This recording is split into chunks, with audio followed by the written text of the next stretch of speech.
नमस्कार दोस्तों, स्वागत है आपका हमारी एक और नई वीडियो में। आज हम बात करने वाले हैं दो ऐसे लोगों की जिनकी कहानी एक दूसरे से मेल खाती है। तो हम बात की शुरुआत करते हैं पुष्पा मूवी से, जिसका फेमस डायलॉग है पुष्पा पुष्पा राज झुकेगा नहीं साला। और साथ ही आज हम बात करेंगे दक्षिण भारत के रॉबिन हुड कहे जाने वाले एक ऐसे व्यक्ति की जिसकी कहानी पुष्पा मूवी से थोड़ी मिलती जुलती दिखाई पड़ती है। उस व्यक्ति का नाम कुसे मुनुसामी वीरप्पन था, जिसे उसके काम की वजह से रॉबिन हुड, डीमान, डकैत वीरप्पन इत्यादि नामों से प्रसिद्धि मिली थी। 2 दशक यानी 20 साल पहले की बात होती तो वीरप्पन का नाम लेते ही बच्चे बच्चे को समझ आ जाता कि किस वीरप्पन की बात हो रही है, क्योंकि उसने इतना आतंक मचा रखा था कि हर तरफ उसकी चर्चा होती रहती थी। पुष्पा और वीरप्पन के बीच केवल एक मुख्य चीज कॉमन दिखाई पड़ती है, और वह है जंगल से चंदन की लकड़ी काटकर अवैध रूप से लाल चंदन की तस्करी करना। इस वीडियो में हम दोनों के बारे में चर्चा करेंगे, लेकिन सबसे पहले हम पुष्पा मूवी की बात करेंगे और फिर वीरप्पन की कहानी पर चर्चा करेंगे। वीडियो के अंत में इन दोनों के बीच और कौन कौन सी समानताएं हैं उन सभी पॉइंट्स पर बात करेंगे। तो चलिए हम सबसे पहले पुष्पा मूवी की बात कर लेते हैं शॉर्ट में। पुष्पा एक गांव का हठी लड़का है जो अपने मर्जी से जीना पसंद करता है। फिल्म के शुरुआत में ही दिखाते हैं कि पुष्पा काम करने के बाद कुर्सी पर बैठकर चाय पी रहा होता है। तभी फैक्ट्री का मालिक आ जाता है, लेकिन पुष्पा उसे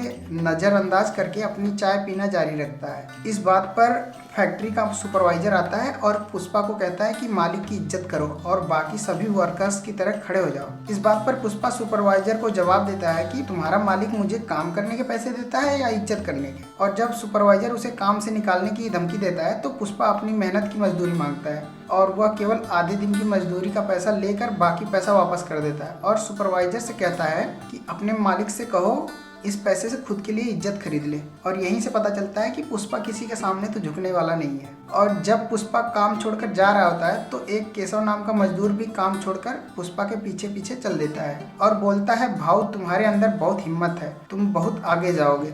यहाँ रहकर भी मजदूर ही रहने वाला हूँ, पर तुम्हारे साथ रहूंगा तो हो सकता है अपनी किस्मत भी पलट जाए। इसके बाद वो दोनों मजदूरों के अड्डे पे जाते हैं, जहाँ पर मजदूर ढूंढने के लिए लॉरी यानी कि ट्रक आता है, और एक ट्रक वाला अनाउंस करता है कि एक दिन का 200 रुपये देगा, और दूसरा लॉरी वाला कहता है कि एक दिन का 1000 रुपया देगा। केशव बोलता है कि भाऊ 1000 वाले काम में बहुत रिस्क है, लेकिन पुष्पा बिना सोचे समझे 1000 रुपया देने वाली लॉरी में चढ़ जाता है, जिसमें पहले से ही करीब 40 लोग बैठे होते हैं और केशव भी उसके साथ ही हो लेता है। लॉरी में चढ़ने के बाद वो लोग नीचे खाई वाले जंगल में जाते हैं और वहाँ पे लाल चंदन के पेड़ काटते हैं और लकड़ी के टुकड़े करके कंधों पे उठाकर ले आते हैं और ट्रक में लोड करते हैं। इसी बीच पुलिस का छापा पड़ जाता है और वो जंगल में चंदन की लकड़ी काटने आए सभी लोगों को पकड़ने लगते हैं। तभी पुष्पा लाल चंदन की लकड़ी से भरा हुआ ट्रक लेकर फरार हो जाता है और जंगल के एक कुएं में पूरा ट्रक छिपा देता है और वापस आकर खुद पुलिस वालों से पकड़ा जाता है। बाद में तस्कर कोंडा रेड्डी का भाई आकर पुष्पा को पुलिस स्टेशन से छुड़ा लेता है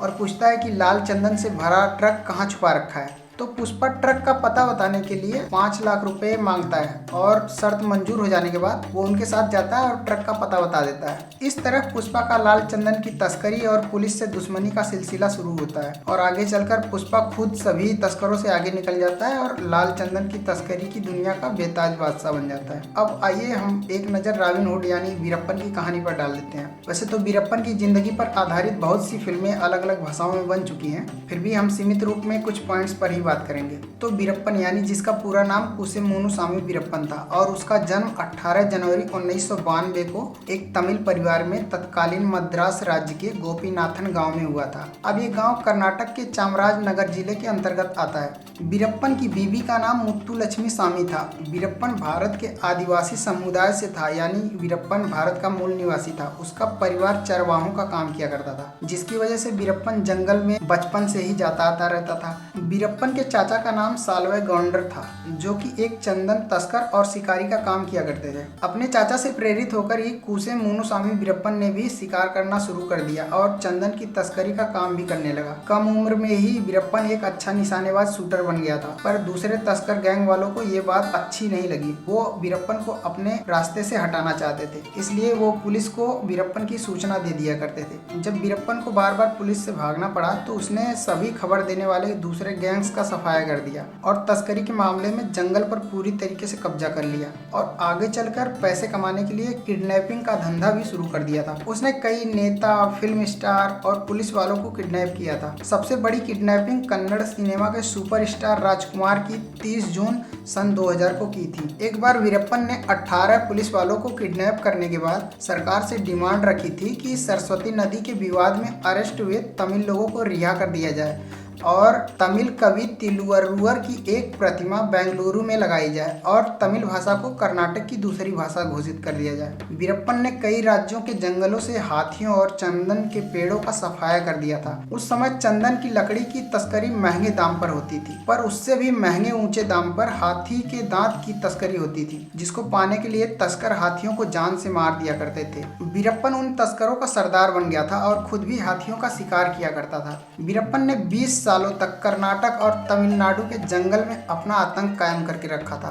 उसने अपने जीवन काल में लगभग 2000 हाथियों को हाथी दांत के लिए मार डाला था। उस समय तत्कालीन मुख्यमंत्री जयललिता थी। उन्होंने एसटीएफ और बीएसएफ की टीम को जंगल भेज दिया और उस टीम ने वीरप्पन के 19 साथियों को गिरफ्तार कर लिया था और जंगल की एक मुठभेड़ में वीरप्पन के 18 साथियों को मार गिराया था। इसी मुठभेड़ में 3 फौजी भी शहीद हो गए थे। वीरप्पन इतना खतरनाक था कि 2 राज्यों की सरकार उसको पकड़ने के लिए 100 करोड़ से ज्यादा रुपए खर्च कर चुकी थी। वीरप्पन को पकड़ने के लिए श्रीनिवास नाम के पुलिस ऑफिसर ने गांव वालों को अपने तरफ करने के लिए सरकारी पैसे से 40 घर बनवाए थे और कुछ लोगों को रोजगार भी दिया था ताकि गांव वालों से वीरप्पन के बारे में सूचना निकाल सकें और वो काफी हद तक कामयाब भी रहे। एक बार उन्होंने वीरप्पन को पकड़ भी लिया था, पर किसी तरीके से वीरप्पन को जमानत मिल गई और वो फिर से जंगल में चला गया। वीरप्पन ने अपने गांव वालों से सुना था कि पुलिस ऑफिसर श्रीनिवास ने वीरप्पन की बहन को एक डिस्पेंसरी में काम दिलाया है और वीरप्पन की बहन के साथ श्रीनिवास का अवैध संबंध होने की अफवाहें गांव में उड़ रही थी। इस बात से नाराज होकर वीरप्पन ने श्रीनिवास को जान से मारने की कसम खा ली थी और जब मौका मिला तो श्रीनिवास का गला काटकर हत्या कर दी और अपने साथियों के साथ मिलकर उस ऑफिसर के कटे हुए सर से उसने फुटबॉल खेला था। बाद में विजय कुमार नाम के ऑफिसर ने प्लानिंग के साथ वीरप्पन की पूरी जानकारी निकाली और उसको पता चला कि वीरप्पन को मोतियाबिंद की बीमारी है और वो अपनी आंख का इलाज कराने के लिए किस रास्ते जाने वाला है। तो विजय कुमार ने अपनी टीम के साथ प्लान बनाकर मौके का फायदा उठाया और जब वीरप्पन रात के समय एम्बुलेंस से जा रहा होता है तो ट्रक से रास्ता ब्लॉक करके एम्बुलेंस को रोक लिया और जंगल में पहले से तैनात पुलिस वालों ने एम्बुलेंस पर 130 राउंड फायरिंग की और वीरप्पन अपने 3 साथियों के साथ वहीं पर मारा गया। तो ऐसा माना जाता है कि वीरप्पन ने उस जमाने में करोड़ रुपए का चंदन बेच डाला था। मैं ये सोच रहा हूँ कि अगर ये सारे पैसे वीरप्पन के खुद के थे तो वो तो पूरी सरकार बना सकता था या सरकार को खरीद सकता था। उसको सरकार या पुलिस से भागने की क्या जरूरत थी? वो चंदा देता और किसी पार्टी को अपनी तरफ कर लेता। खैर कोई बात नहीं, कुछ रहा होगा। माना जाता है कि वीरप्पन सरेंडर करना चाहता था, इसीलिए पॉलिटिशियन और हायर ऑफिसर ने उसको मरवा दिया क्योंकि उनको डर था कि अगर वीरप्पन ने अपना मुंह खोला तो कई करप्ट ऑफिसर और पॉलिटिशियन को भी जेल जाना पड़ेगा।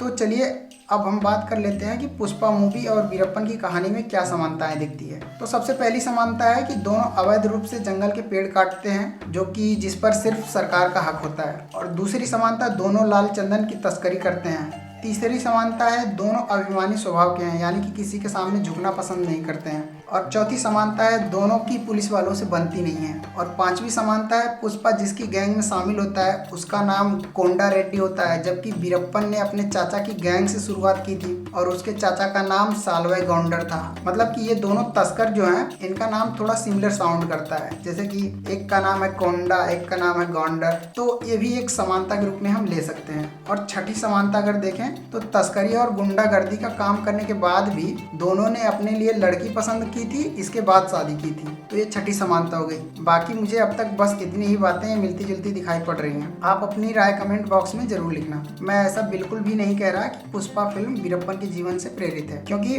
पुष्पा मूवी में पुष्पा का ताल्लुक सिर्फ लाल चंदन की तस्करी से है, जो कि वह बहुत ही स्मार्ट तरीके से करता है। बाकी वह कोई दूसरा अपराध नहीं करता। उसका चरित्र साफ है और वह अपने लोगों की भलाई भी करता है, जबकि वीरप्पन की कहानी जैसी बताई जाती है वह बहुत से आपराधिक गतिविधियों में लिप्त था, जैसे कि हाथियों का शिकार करना और हाथी दांत की तस्करी करना, पुलिस वालों को जान से मार देना पॉलिटिशियन और एक्टर्स की किडनैपिंग करके सरकार से अपनी शर्त मनवाना, इस प्रकार की गतिविधियों में वो शामिल था। वैसे वीरप्पन की कहानी हमेशा के लिए समाप्त हो चुकी है, पर पुष्पा मूवी की कहानी अभी जारी है। एक बात मैं जरूर कहूंगा कि पुष्पा मूवी का किरदार अलग है और वीरप्पन का किरदार अलग था। पुष्पा मूवी के अब तक 2 पार्ट्स रिलीज हो चुके हैं और दोनों पार्ट्स में अल्लू अर्जुन, जो कि पुष्पा का रोल प्ले कर रहे हैं, उन्होंने शानदार अभिनय किया है और मूवी को सुपर हिट बना दिया है। पुष्पा 2 का बजट 600 करोड़ रुपए था, लेकिन अब तक यह मूवी वर्ल्ड वाइड 1700 करोड़ से ज्यादा की कमाई कर चुकी है। प्लीज वीडियो को लाइक कीजिए और चैनल को सब्सक्राइब कर लीजिए। तो मिलते हैं और किसी वीडियो में। वीडियो को पूरा देखने के लिए धन्यवाद।